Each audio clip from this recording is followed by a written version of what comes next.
130 करोड़ भारतवासियों को 5G के तौर पर एक शानदार उपहार मिल रहा है। 5G देश के द्वार पर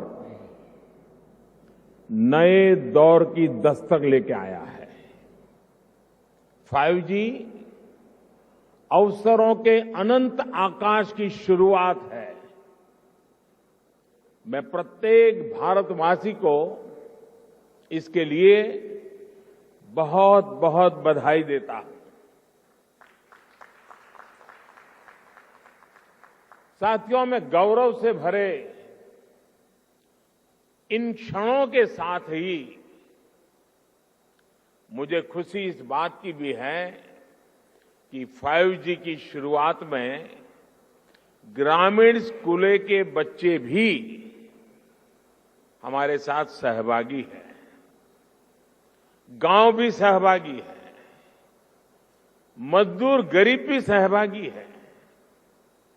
अभी मैं यूपी के ग्रामीण स्कूल की बेटी 5G होलोग्राम टेक्नोलॉजी के जरिए रूबरू हो रहा था। जब मैं 2012 के चुनाव में होलोग्राम लेकर के चुनाव प्रचार कर रहा था तो दुनिया के लिए अजूबा था। आज वो घर घर पहुंच रहा है। मैंने महसूस किया कि नई तकनीक उनके लिए किस तरह पढ़ाई के मायने बदलते जा रही है। इसी तरह गुजरात, महाराष्ट्र, ओडिशा के गांवों के सुदूर स्कूल तक 5G के जरिए बच्चे बड़े बड़े विशेषज्ञों के साथ क्लास में नई नई चीजें सीख रहे हैं। उनके साथ नए दौर की क्लास का हिस्सा बनना, ये वाकई बहुत रोमांचित करने वाला अनुभव है। साथियों, 5G को लेकर भारत के प्रयासों का एक और संदेश है।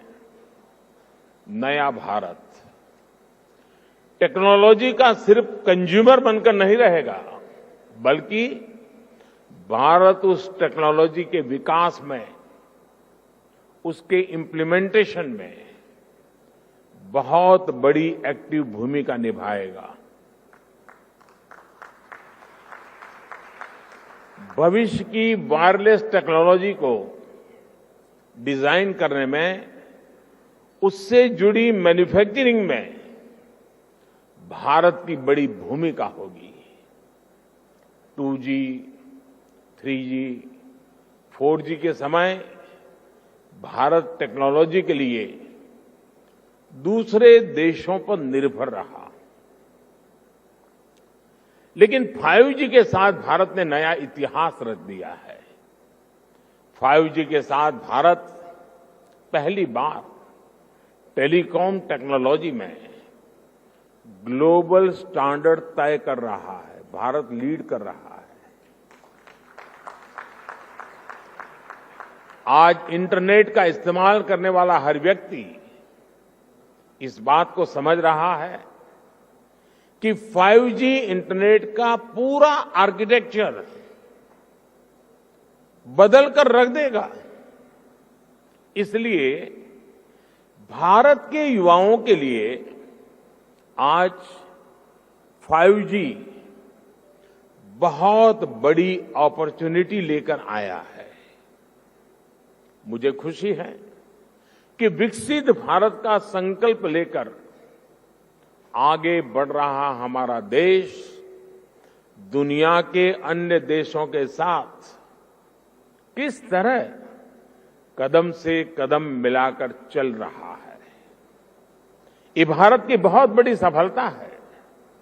डिजिटल इंडिया अभियान की बहुत बड़ी सफलता है। साथियों, जब हम डिजिटल इंडिया की बात करते हैं तो कुछ लोग समझते हैं कि ये सिर्फ सरकारी एक योजना है, लेकिन डिजिटल इंडिया सिर्फ एक नाम नहीं है। ये देश के विकास का बहुत बड़ा विजन है। इस विजन का लक्ष्य है उस टेक्नोलॉजी को आम लोगों तक पहुंचाना, जो लोगों के लिए काम करे और लोगों के साथ जुड़कर काम करे। मुझे याद है जब मोबाइल सेक्टर से जुड़े इस विजन के लिए स्ट्रेटेजी बनाई जा रही थी, तो मैंने कहा था कि हमारी अप्रोच टुकड़ों टुकड़ों में नहीं होनी चाहिए, बल्कि होलिस्टिक होनी चाहिए। डिजिटल इंडिया की सफलता के लिए जरूरी था कि वो इस सेक्टर के सभी आयामों को एक साथ कवर करे। इसलिए हमने 4 पिलर्स पर और 4 दिशाओं में एक साथ फोकस किया। पहला, डिवाइस की कीमत। दूसरा, डिजिटल कनेक्टिविटी। तीसरा, डेटा की कीमत। चौथा, और जो सबसे जरूरी है, डिजिटल फर्स्ट की सोच। साथियों, जब हम पहले पिलर की बात करते हैं, डिवाइस की कीमत की बात करते हैं, तो एक बात बहुत स्पष्ट है, डिवाइस की कीमत तभी कम हो सकती है जब हम आत्मनिर्भर हो। और आपको याद होगा, बहुत लोगों ने आत्मनिर्भर की मेरी बात की मजाक उड़ाई थी।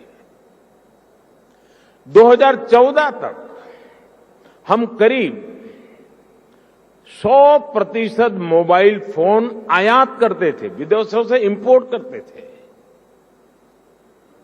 और इसलिए हमने तय किया कि हम इस क्षेत्र में आत्मनिर्भर बनेंगे। हमने मोबाइल मैन्युफैक्चरिंग यूनिट्स को बढ़ाया। 2014 में जहां देश में 2 मोबाइल मैन्युफैक्चरिंग यूनिट्स थी, 8 साल पहले 2, अब उनकी संख्या 200 के ऊपर है।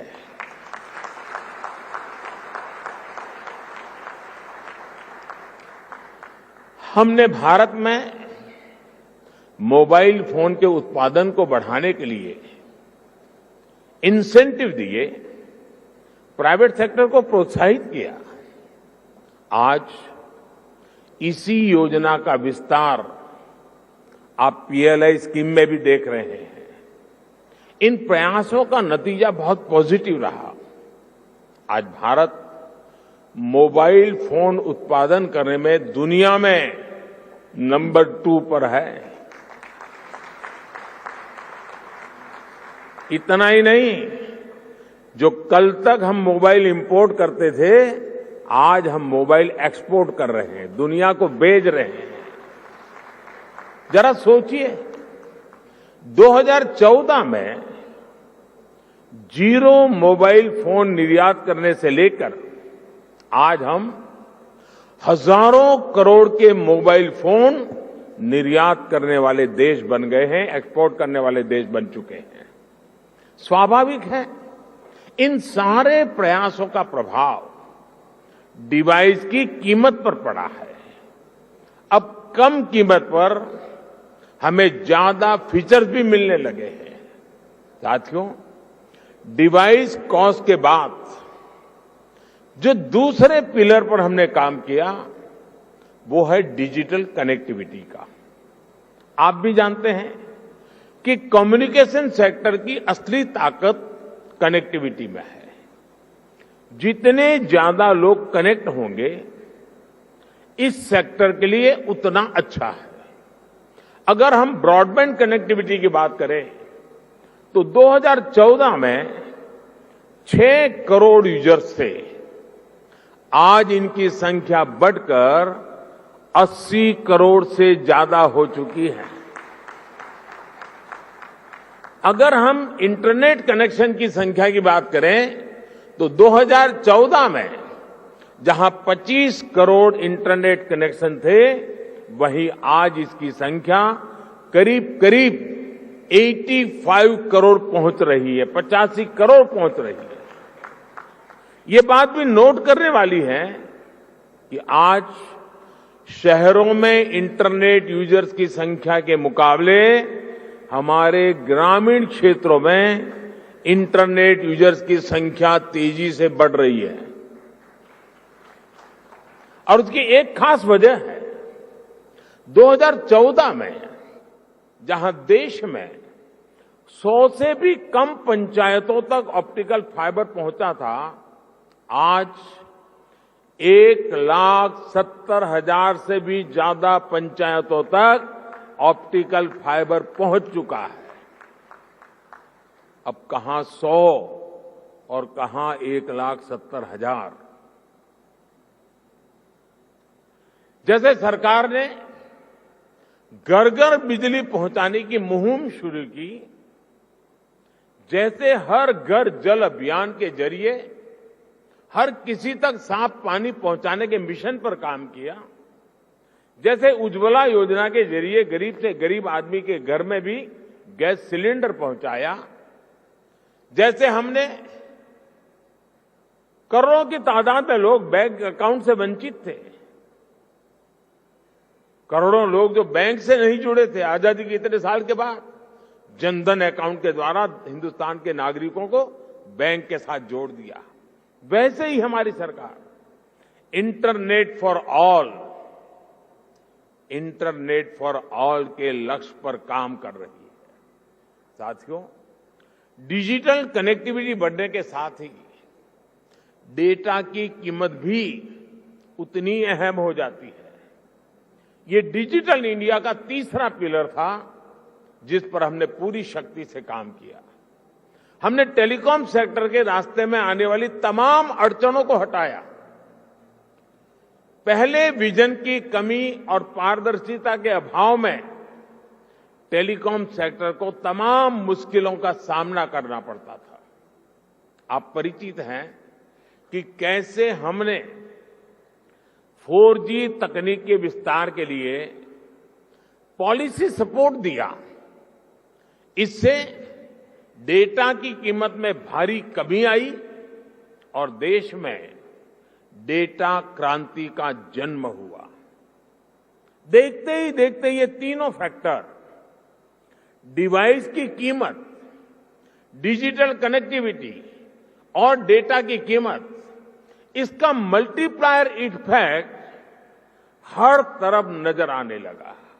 लेकिन साथियों, इन सब के साथ एक और महत्वपूर्ण काम हुआ। देश में डिजिटल फर्स्ट की सोच विकसित हुई। एक वक्त था जब बड़े बड़े विद्वान, एलिट क्लास, उसके कुछ मुट्ठी भर लोग, सदन के कुछ भाषण देख लेना, कैसे कैसे भाषण हमारे नेता लोग करते हैं, वे मजाक उड़ाते थे। उनको लगता था कि गरीब लोगों में क्षमता ही नहीं है, ये डिजिटल समझ ही नहीं सकते, संदेह करते थे। उन्हें शक था कि गरीब लोग डिजिटल का मतलब भी नहीं समझ पाएंगे। लेकिन मुझे देश के सामान्य मानवी की समझ पर, उसके विवेक पर, उसके जिज्ञासु मन पर हमेशा भरोसा रहा है।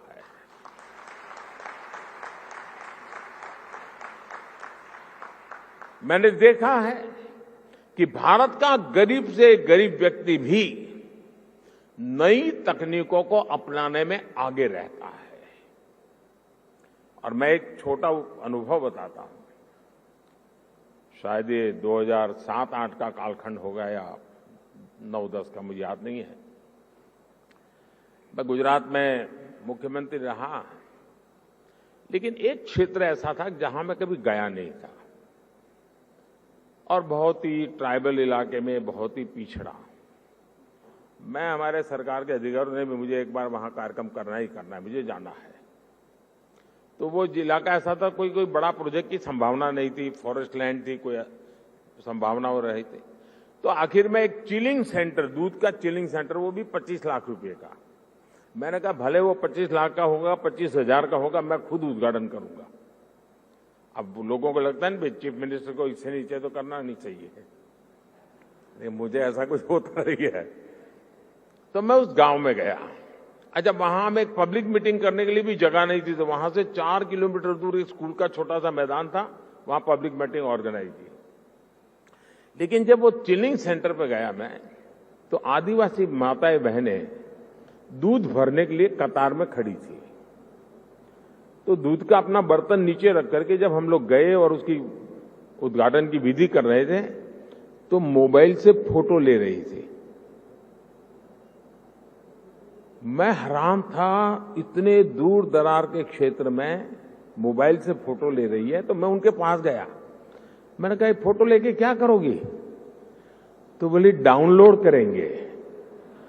ये शब्द सुनकर के मैं सचमुच में सरप्राइज हुआ था मुझे कि ये ताकत है हमारे देश के गांव में। आदिवासी क्षेत्र की गरीब माताएं बहनें जो दूध भरने आई थी, वो मोबाइल फोन से अपनी फोटो ले रही थी और उनको ये मालूम था कि इसमें तो नहीं, आप डाउनलोड करवा देंगे। और डाउनलोड शब्द उनसे मुंह से निकलना, ये उनकी समझ शक्ति और नई चीजों को स्वीकारने के स्वभाव का परिचय देती है। मैं कल गुजरात में था, तो मैं अंबाजी तीर्थ क्षेत्र पे जा रहा था, तो रास्ते में छोटे छोटे गांव थे। आधे से अधिक लोग ऐसे होंगे जो मोबाइल से वीडियो उतार रहे थे, आधे से अधिक लोग। यानी हमारे देश की ये जो ताकत है, इस ताकत को हम नजरअंदाज नहीं कर सकते हैं। और सिर्फ देश के इलीट क्लास के कुछ लोगों को ही हमारे गरीब भाई बहनों पर यकीन नहीं था। आखिरकार हम डिजिटल फर्स्ट के अप्रोच के साथ आगे बढ़ने में कामयाब हुए। सरकार ने खुद आगे बढ़कर डिजिटल पेमेंट्स का रास्ता आसान बनाया। सरकार ने खुद ऐप के जरिए सिटीजन सेंट्रिक डिलीवरी सर्विस को बढ़ावा दिया।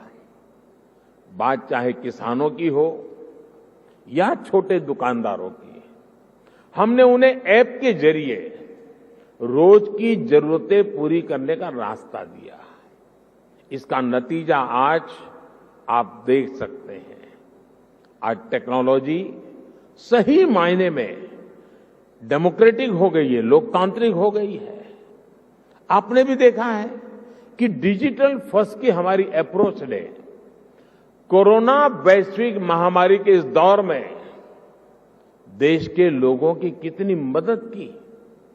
दुनिया के बड़े बड़े विकसित देश जब अपने नागरिकों की मदद करने में संघर्ष कर रहे थे, खजाने में रुपये पड़े थे, डॉलर थे, पाउंड थे, सब था, यूरो था, लेकिन और देने का तय भी किया था, लेकिन पहुंचाने का रास्ता नहीं था।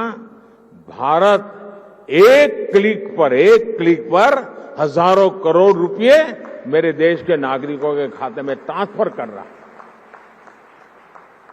ये डिजिटल इंडिया की ही ताकत थी कि जब दुनिया थमी हुई थी, तो भी हमारे बच्चे ऑनलाइन क्लासेस ले रहे थे, पढ़ाई कर रहे थे। अस्पतालों के सामने असाधारण चुनौती थी, लेकिन डॉक्टर्स अपने मरीजों का इलाज टेलीमेडिसिन के जरिए भी कर रहे थे। ऑफिसेज बंद थे, लेकिन वर्क फ्रॉम होम चल रहा था। आज हमारे छोटे व्यापारी हो, छोटे उद्यमी हो, लोकल कलाकार हो, कारीगर हो, डिजिटल इंडिया ने सबको मंच दिया है, बाजार दिया है। आज आप किसी लोकल मार्केट में, आप सब्जी मंडी में जाकर देखिए, रेहड़ी पटरी वाला छोटा दुकानदार भी आपसे कहेगा कैश नहीं है, यूपीआई कर दीजिए। मैंने तो बीच में एक वीडियो देखा, कोई भिक्षुक भी डिजिटली पेमेंट लेता है। ट्रांसपेरेंसी देखिए। ये बदलाव बताता है कि जब सुविधा सुलभ होती है तो सोच किस तरह सशक्त हो जाती है।